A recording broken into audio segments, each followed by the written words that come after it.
Hello, everyone.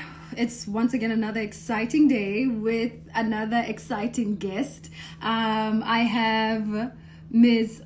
Wendy Fitzwilliam today, and I'm just going to look through for her invite and we'll start chatting. I've been looking forward to this all week and it's finally here. How is everyone doing? I hope you guys have been doing okay during this time. We're just gonna look for Miss Wendy and see if she's there. If you are here, please send me the invite. But while we wait for her, if you guys have any questions that you want to ask us, oh, there she is. If you have any questions that you have for her, you could send them through. She'll be happy to answer. Okay, I don't know why this doesn't want to accept this invite. Just a few seconds. I know you guys probably have questions for her, so please send them through. And towards the end, I had a video call with her yesterday, and she looks as amazing as she did. Hi! Oh my goodness, how are you? I am great, darling. How are you? I'm great, thank you. I was just telling them that I had a video call with you yesterday. Ooh. And you still look as amazing as you did 22 years ago. Oh, you're too sweet. It's crazy. Like, how do you do it? You're too sweet. I'm sorry it took me a little minute to see the invitation. No, but you're right. So many people joining at the same time. It's wonderful. Exactly. I think you have to tell our listeners that I'm somewhat of a social media Neanderthal.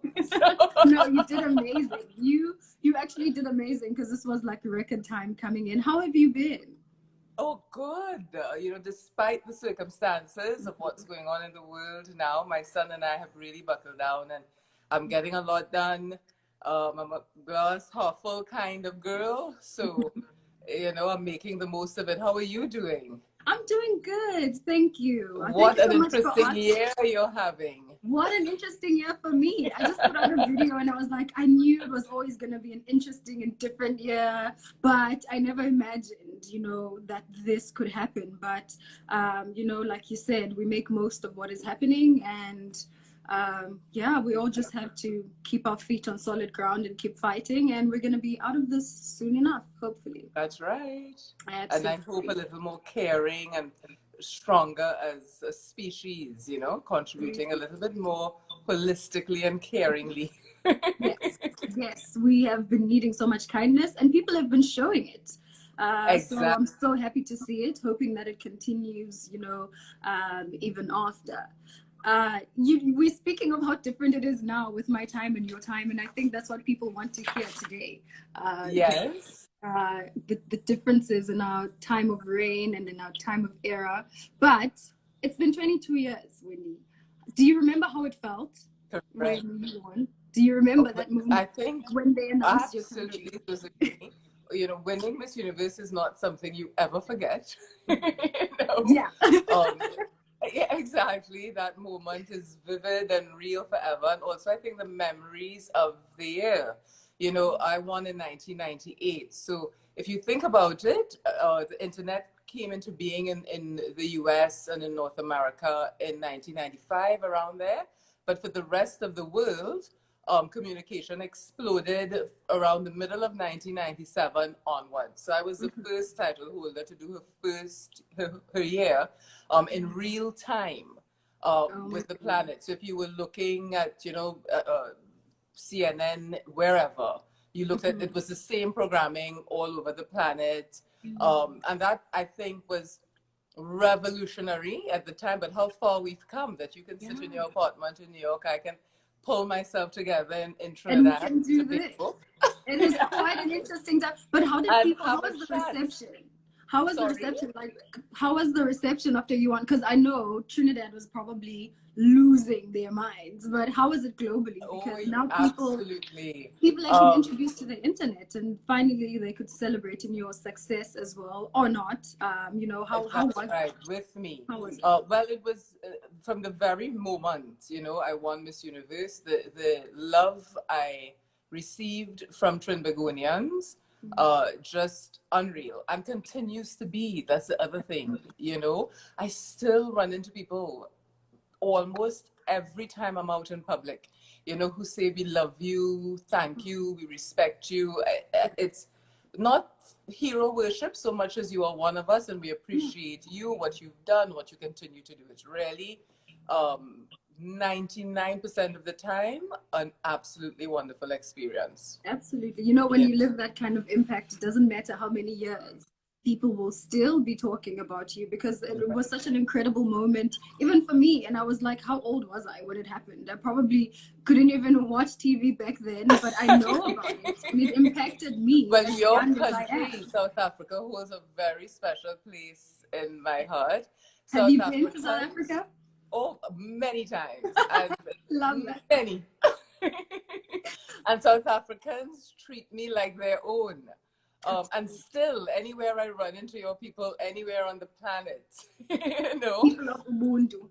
That's Yes. what we call ourselves. But Humility again, and there's a humanity. sense of pride, and you are one of us, you know. I was fortunate enough during my year. The one thing I wanted to do was meet Mr. Mandela, and I had the opportunity to, and he was just unbelievable. You know, he was campaigning at the time. He was stepping down as the president of the country and ANC. This is 1999. So he was busy campaigning, and he found time to hang out with me. He invited me to his former residence in Pretoria first, and we had such a good time. You know, whomever briefed him did a great job. He knew what my mom did, what my dad did. You see, this is what makes me jealous. Every time people speak about, you know, Dada Madiba, I'm like, I'm so jealous. I wish I could have met him, because everyone says of how he was like he knew everyone. Like if you stepped into his space, he would really embrace the memory of an elephant, I'll tell you. So we had a great time. We forgot to take pictures at his home. So he called me, not an aide. He called my hotel that night and said he's so sorry, we forgot to take if I can please come to see him tomorrow to get a few pictures. I was like, dude, you are Nelson Mandela. How can you be calling me? Of course, I didn't say that. I said, of course, I would be happy to come back. Crazy. But, you know, he was just, and when he visited Trinidad years later, this was in the campaign leading up to South Africa hosting the World Cup. He asked to see my children at the Sil Ross Nursery, the home for kids living with HIV. That was the one thing he requested. And, you know, his itinerary was so intense that formally that had to be taken from his itinerary. And do you know what that, I really do think he's divine.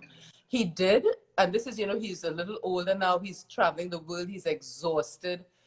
He called, he got in touch with the team that was doing like the marketing and public relations around his visit, and put a private visit in place. His team was so angry with him because that was the time he should have been resting. Yeah. With my kids, he invited them to his hotel room, all of the children living with HIV at the Sil Ross Nursery. And he read with them, they hung out with him, they sang songs, they taught him music. A truly selfless human being. That was one of the most special moments of my life. Truly, truly, what an amazing man. Do you still work in those kind of projects now with, you know, HIV, and are you working on those kinds of projects still? Yes, I'm not as visible as I once was, because I am now the mom of a recently turned 14-year-old boy. And I always say, Zozi, you wait for your turn, darling. You add one girl equals 2. You add one boy and you get a whole football team. It's like a whole soccer team shows up. When it comes to boys, 1 + 1 equals 11. Equals to 1,000. I'm so glad you mentioned him, because I wanted to ask you, so when I've been watching your interviews, and when I spoke to you yesterday, I was like, you know, is there anything exciting or new? And you were like, you know what? I'm being a mother. And I absolutely loved that, because that is such a huge job, especially being a mother to a young boy, and especially during this time, you know, it's COVID-19. And I even asked you, like, how are you guys dealing with it? Have you guys been spending more time together? Are you guys on lockdown? Are you homeschooling? Like, how does that work? Because I know a lot of yes, we are very much on lockdown. And we have been our schools since the 13th of March, and the rest of the country about a week later, if I'm not mistaken. And I have to say that Alan has been doing a really good job. He has not left home, is not interested, even at offer, because I make sure that my parents have fresh fruits and veggies, etc., on the weekend. So I do that so that they don't leave home either. They've been locked down too, just like my son. They don't even go out for food. And I have said to him, darling, you won't be able to get out of the car with me, but would you like to just go for the drive with me when I go to drop off stuff for grandma or grandpa? And he says, no, mom, I'm fine here. And I think, at his age, at 14, he was turned 14 2 days ago. They grew up on devices. So communicating this way is very easy and comfortable for them. And he has been my wingman since he was in my womb. I mean, like, once I found out I was carrying a boy, I used his name. My doctor said, Wendy, don't get too carried away. Pregnancies can be very, uncertain in the first and second trimester. Wait a little bit. And I went full speed ahead. Alan this, Alan that, mommy's doing this. I would talk to him all day long. I'm working on this. I'm going to do an interview. We're shooting a campaign together from the womb. So we are really roomies, really good friends. I'm a mother. I'm not his liming partner. He can't get away with me. He has his chores and everything else. But we are really, really good friends as well. So I'm very much enjoying being locked down with him. He does his own thing, and then he comes and he hangs out with me. We work out every day because we will not get sloppy during this time. I just refuse to, so I go to buy my fruits and veggies on a weekend in very high heels and in full drag. Of course. What other way would you do it? Because, of course, I have on my mask. You are Miss Universe. You are Wendy. So. But, I think, as you know, Zozi, girls like us become Miss Universe because we are girly girls to a large extent. We enjoy the things that traditionally have been considered feminine, but we also have evolved significantly. So I will go out there. I will get my own fruits and veggies, etc. I will not have anybody else handle that for me. As you said earlier, we are taking care of each other. So, I have friends and family who check in. And we check in not only for those in our immediate families, but we're just a little kinder, a little bit more supportive of each other now. But at the same time, I will be cute while I do it. Thank you very much. Of course, you'll do it in heels. Thank you.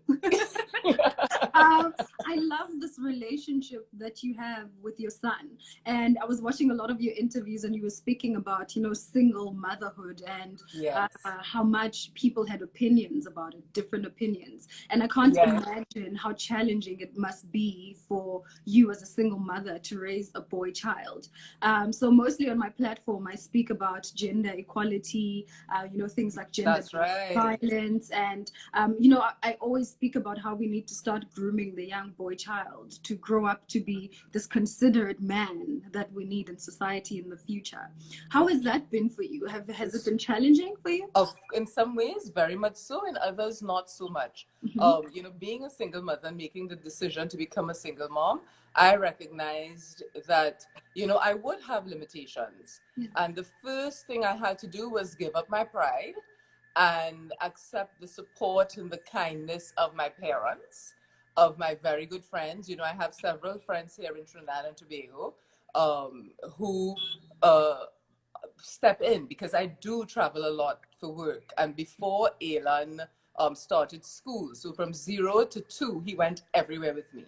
Even business trips. He and his nanny went everywhere. And then, once he started school, that was over because we have to be responsible. But, my mom, my dad really stepped up in terms of the relationship that I, have tried to maintain with him and his dad. Very, very, very important. So while, we have had our differences over the years, if you are not in a relationship with someone, it's often difficult. You can't have those private eye-to-eye conversations. Hello, let me see you in the bedroom for a minute. We need to chat about this.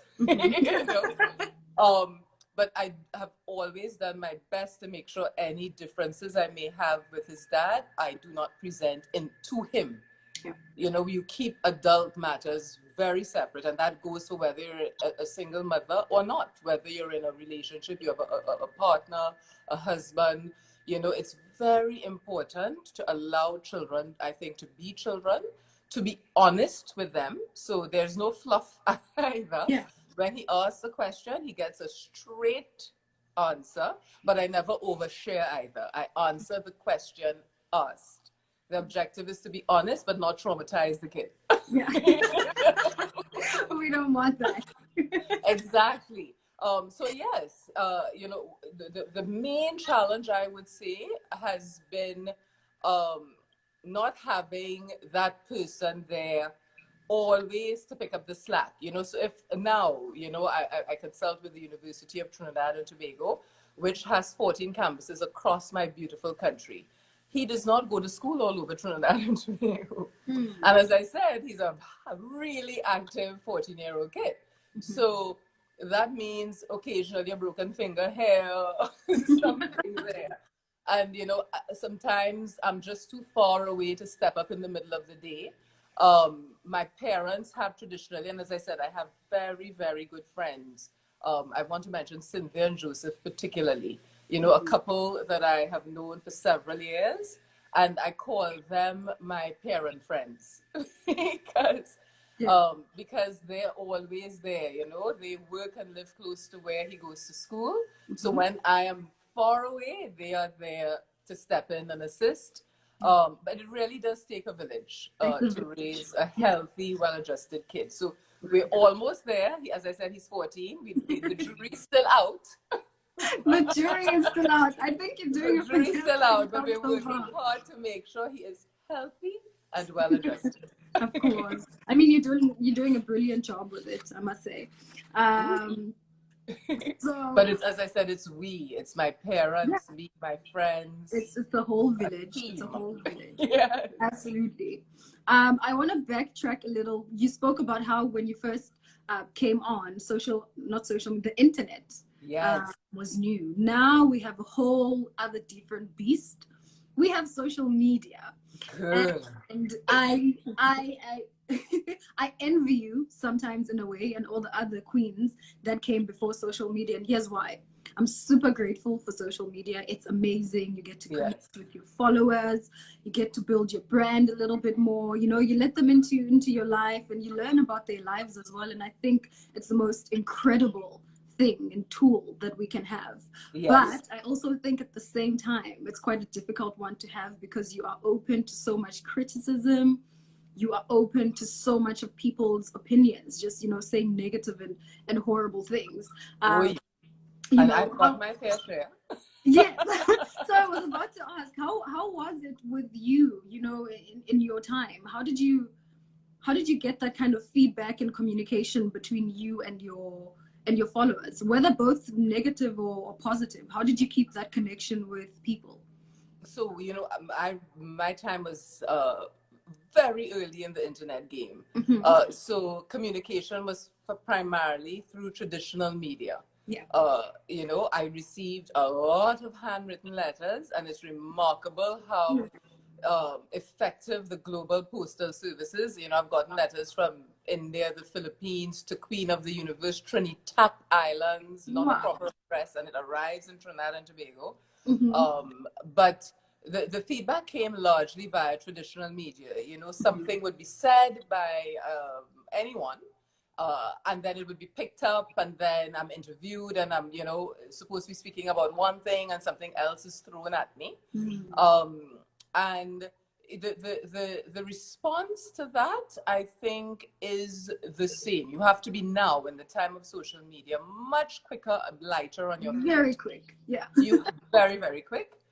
You know, whereas I had a little bit of more time, I think, to prepare, to respond, because social media, if you respond in the heat of the moment, I try to always tell my son this as well.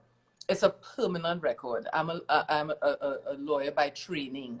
I don't put anything out there that I don't want to share Yeah. two things: to share publicly or If to it's on become a the internet, permanent it's there part forever. of my record. So anybody else could put stuff out there, but what Wendy puts out is what I'm comfortable sharing with the world, which is very important. So when ugly comes at me, it's hard. I swallow and I often step back. I usually don't respond in the heat of the moment. Depending on what it is, if it's important and can damage not my reputation so much, but that of people I care about and people who look up to me. I respond in the heat of the moment, but never I fly it off the cuff. Yeah. In other words, I may take a day or two. I think about what my response should be, because that's the other thing about social media. It makes you feel like you have to like everything now. Yeah. You must respond right away. No, you don't. No, you can don't. breathe, take a minute, and then bounce an idea off of someone. Should I respond to this? Should I not? And then go for it. I was about to say also, you don't even have to respond. You don't have to. That's the other thing. So that's what I mean. Like if it's something that I think can have a negative impact on people or a group of people that are much bigger than I am, I respond. So a few years ago, someone put out a fake Facebook page pretending to be me criticizing our homosexual community, which drove me stark raving mad. So I took my time and I responded very, in my opinion, appropriately. May not be everybody's cup of tea, but I was sharing my point of view, because it's important to do so in that situation. And then a few years ago with my show Caribbean's Next Top Model in 18? I was so excited to ask you about that. Yeah. Which was lovely. You always have in every season, Tyra, Pia, everybody can tell you who was the show, a girl who was a little bit out there naughty. And I had one young lady who was very naughty and very creatively edited one of my episodes to create a little bit of buzz around herself. And I got slammed for something that was insanely ironic at the time. It was about something that was ironic from the perspective that I was being slammed about not being supportive of Black women having natural hair. My hair was natural. Yes, I literally want. So all of my friends were like, how crazy is that? You are like the advocate for rock you, do you? And how we, over the years, as people of color, particularly Black people, Africans and people of African descent across the diaspora, have been made to feel that, our look is inferior. And I have always been wildly confident in my own skin and all aspects of it. And I'm fortunate because that my parents instilled that in me from birth. And you couldn't be their friend unless you unless you also thought that their two daughters were fabulous. It was just how it was. So I honestly didn't have those kind of issues personally growing up in my home, better than shades of Black. And no, not in my home, my immediate family, my parents. So it was very ironic. And I chose to let that debate play out and not say a word. Initially, I was thinking of responding when it went on and on and on. And then I decided, no, I will let that debate play out in the public space, because a lot of the commentary, if you read, particularly the vitriol, the very, very ugly commentary, if you read between the lines, there was so much self-hate, and I find that, and social media exposes our strengths and our weaknesses in a very direct way, or passions, or whatever's going through our mind at that moment. So I said to myself, you know what, Wendy, you don't need to get involved here. You don't need to shut this down. You don't need it to flare up any more than it is. You take a little bit of heat, let this play out in the public space, because the discourse amongst the various sides commenting on what was taking place, I hope moved us forward without my input. Yeah, I'm glad you mentioned that as well, because I just wanted to ask about how time do you think beauty pageantry, the pageant Yes. industry, or the beauty industry has shifted from your time to now? Do you see a shift there? Do you think it's more inclusive now that it would have been back in the 90s? Because you speak of natural hair and what people have thought about Black beauty or African and African descent beauty to be inferior. Do you still think that's the case? Have you seen some kind of shift between your time and this time now?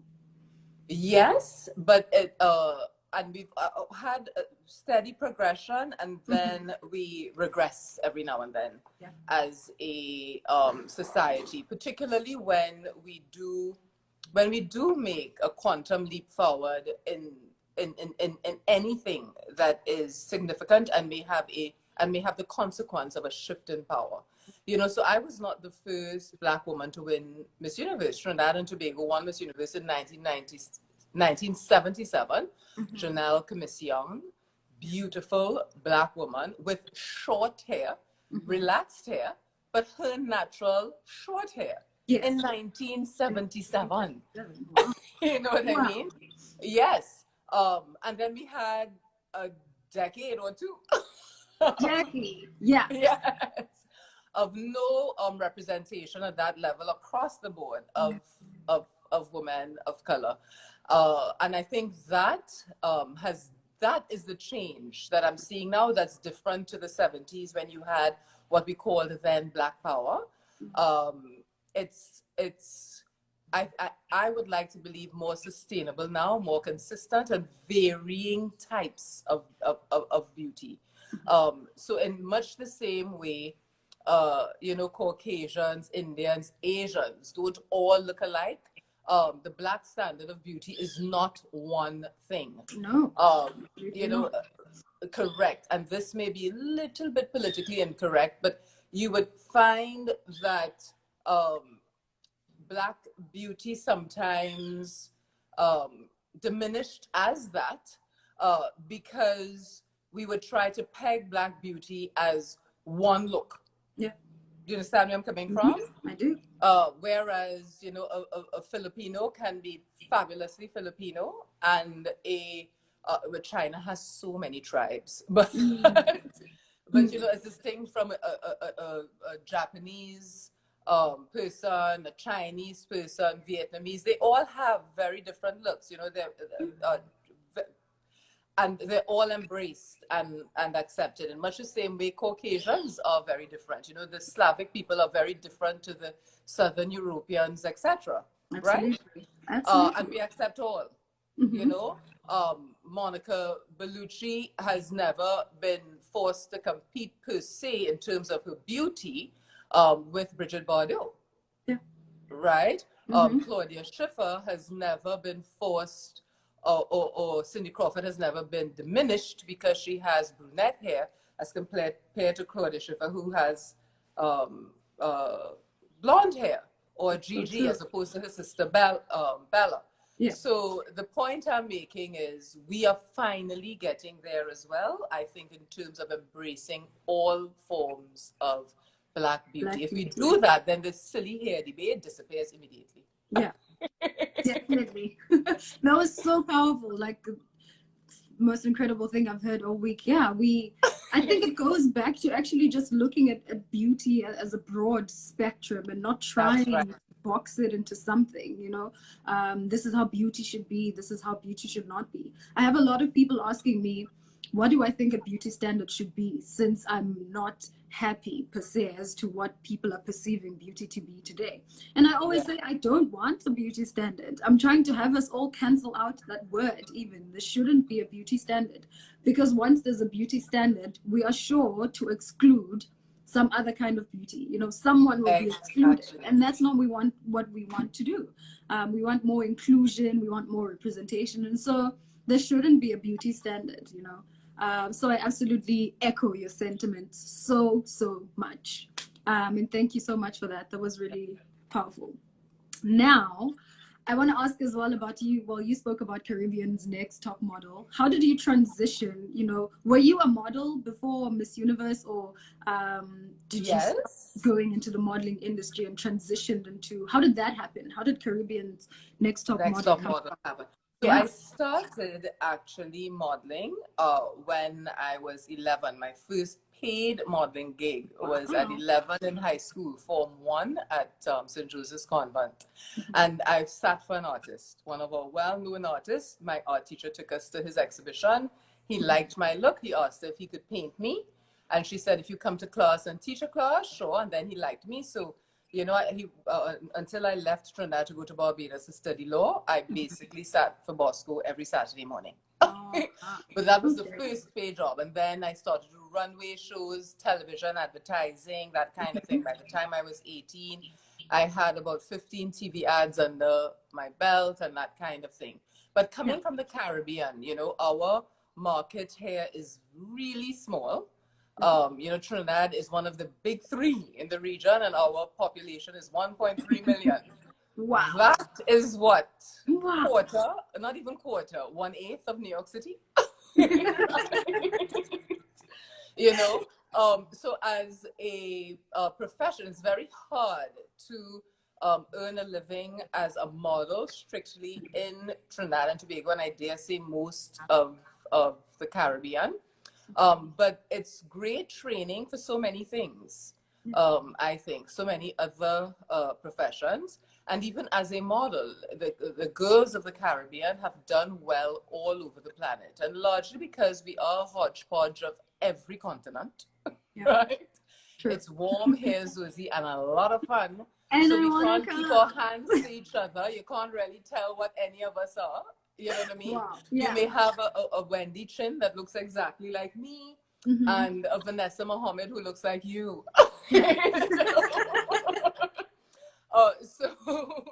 So that has worked really well for us. A lot of our young women across the region, you know, Naomi Chenwing is now doing very well internationally modeling. The Jamaicans have done well forever, from Grace Jones go down. And the DR particularly has had a great run. You know, Barbados has produced some stellar models as well, Lean Hall and several others. And across the region, St. Lucia, everywhere. And so it was two things really with Caribbean's Next Top Model. The opportunity presented itself. I think one of the cycles winners came to Trinidad. She had a lovely time, went back to the company, raved about it. That is CBS, who was Tyra's partner at the time. And one of our nationals decided they were going to go for the franchise, wanted me to host it. And then I got involved as an executive producer and blah, blah, blah, blah, blah. And it went on from there. However, my sister, who was also involved in this project with me, we were very determined to present us as us. So yes, you know, and it was a perfect vehicle, we thought, to bring the Caribbean together. As I said, the Caribbean is made up of several little sovereign states, many of them. That means St. Kitts, with a population of, I think it's 50 or 60,000 people, you know, has the same level of national pride, independence, etc., as Jamaica, with 2.43 million, I think. Trinidad is 1.3, etc. And then you have the language barrier as well, as you do in Africa. Yeah. So English-speaking Africa relates, you know, Nigeria, South Africa, Tanzania, Kenya, blah, blah. But what is going on in Mali? Do you know? Do you care? You know? Yeah. What is going on in Angola? They're so close to you, but have you any idea? Because they speak Portuguese, because the Malians speak French. The Caribbean is no different. The French, Dutch, and Spanish Caribbean are further from the English Caribbean in many ways than Canada, the US, or Europe. Yeah. Because of that language barrier. So we were very determined to create a Caribbean product that represented us in all of our fabulous glory. And through celebrating us, you know, I thought Top Model, you know, if you think about the format of Top Model, it celebrates our women. And that's the other thing. Most of the entertainment that crosses the island divide in the Caribbean is either sport-oriented or geared towards men, or both. Period. Right? There is nothing for us. Absolutely nothing, crosses but that you made barrier. it. But you made it. No, I asked this question because I really wanted people to see how much talent and how broad, people who enter beauty pageants and how Oh Miss Universe yes, is because about. what you You see on know, TV, as you it's know, not exactly. I just it's want not. Yeah, you that's have a business mind. You know, 5%. you The have a actual business show. mind. You're a lawyer, and this is something that people need to see. Because when people ask, what's the greatest thing, about Miss Universe, and for me, I always say it's just that potential of being a leader and learning how to be a leader and learning Exactly. how to, be That's able right. to take up space. And that's exactly what you did. You've taken up Yes. space for the past 22 years, and you've remained relevant throughout that time. And I think that's absolutely incredible. I don't know if we have any questions from people coming in. Oh yes, But we I should take saw questions. that someone said they were asking, do you still have your iconic national costume? Someone. No, shamefully, I do not. We did have it up until 2010. I never kept it. The Hart's family kept it, Oh. and we sent it to World Expo Shanghai 2010. To the Trinidad and Tobago booth within the CARICOM Pavilion, and the Chinese loved it a lot, or someone in shipping, because only a part of it came back. Yeah. But we do have many, many amazing memories, because that was my carnival costume the Wow. year before People I loved competed. it. They're calling it Yes. iconic. Let me see if I have any questions for you. Please, guys, have the questions coming in. I'm sure Wendy would love to answer your questions. Yes, I'd be happy to. All they're doing is commenting on your beauty. They're like, oh, she's so beautiful. She still looks the same. And I'm like, I agree. She still looks absolutely amazing. You are so kind, you and everyone listening to us now. Yeah. Oh, here's a question. Sorry. I just came across a really good one. Yes. Someone is asking, how did you overcome colorism and racism when you won back in 1998? That is, if you did go through that. Of course, you have to. And in my case, and I'm sure you experience this as well, it's never overt. So it's never the refusal to be kind to me. Sometimes it's the opposite. It's, you are the exception to the black rule. I hate exceptionalism. Hate is a very strong word, but that is what results in the tremendous disparity we see all over the world. So, you think terms like, you are so pretty for a dark girl.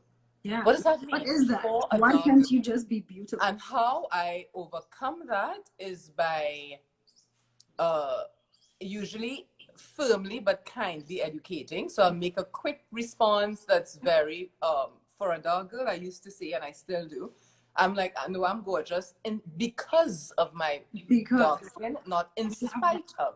Little things like that. As I said, it was never overt, or you're not like them. That's another one that drives me crazy. And I'm like, who are these them you're talking about, darling? Who's there? My cousins? You mean all my cousins? Who's there? You mean my tribe? Who is them? I love and you don't have to say more usually, and I try to do it in not a firm but kind. Kindness is when we learn the most. If your interaction, because usually these interactions are not for very long. I can't wax warm for an hour and a half. Usually it's a split second. So if I am firm but kind, and I say something that will make you think, I've done my job. I love that. You see, that is exactly my mentality, because someone asked me once, why do you respond to people on social media who say this and this and that? And for me, I say I don't always respond. Sometimes I'll delete and block, but sometimes I'll see an opportunity to educate. And I'll respond. I will respond, especially when it comes to things like racism and colorism, because I want when, women and when young girls and even men and boys come to read my comments, when they see that, they shouldn't think that's okay. They should see my response in the most kindest of ways. Try to teach that Exactly. person. Because what happens is, the reason why we disagree as people is because we refuse to learn about each other. But the more we learn about each other, the more we understand where we come from, the more there's more peace, in the world. Madiba again said it best, Zozi. It's impossible to hate someone you know. Exactly.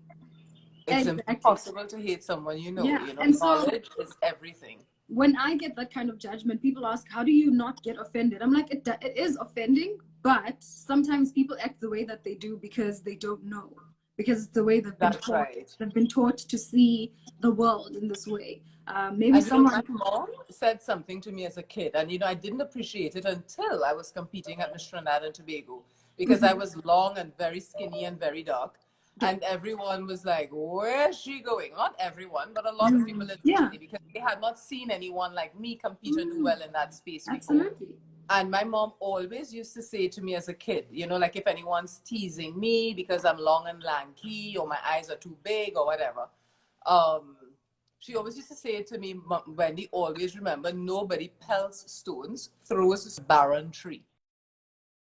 In other words, it's only if that mango tree is laden with ripe, delicious mango, you're going to throw stones at it to get the mango. So so I was like, damn, I'm a fabulous laden mango tree all my life. And that helps because it's often you won't have the opportunity to respond, but how you carry yourself, your confidence, Zozi. And that's why with the hair thing 2 years ago, I allowed it to play out, because what that vitriol demonstrated to me was a lot of self-hate. My confidence, a lot of my fellow nationals and people around the world, as is yours, is endearing.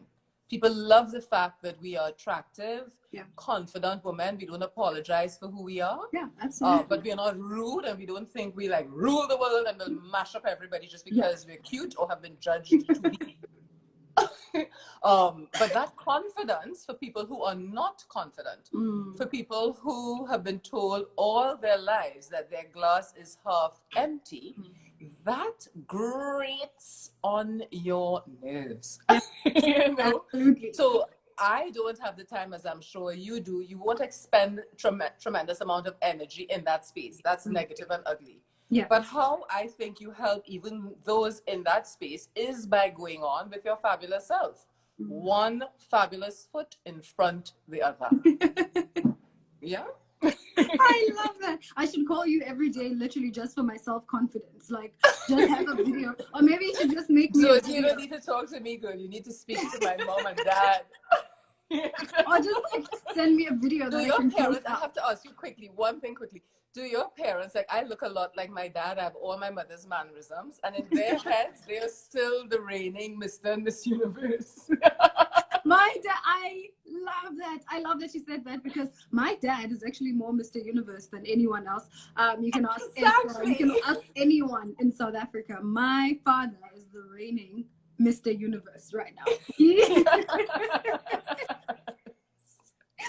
I love that so much. Oh my goodness. So crazy.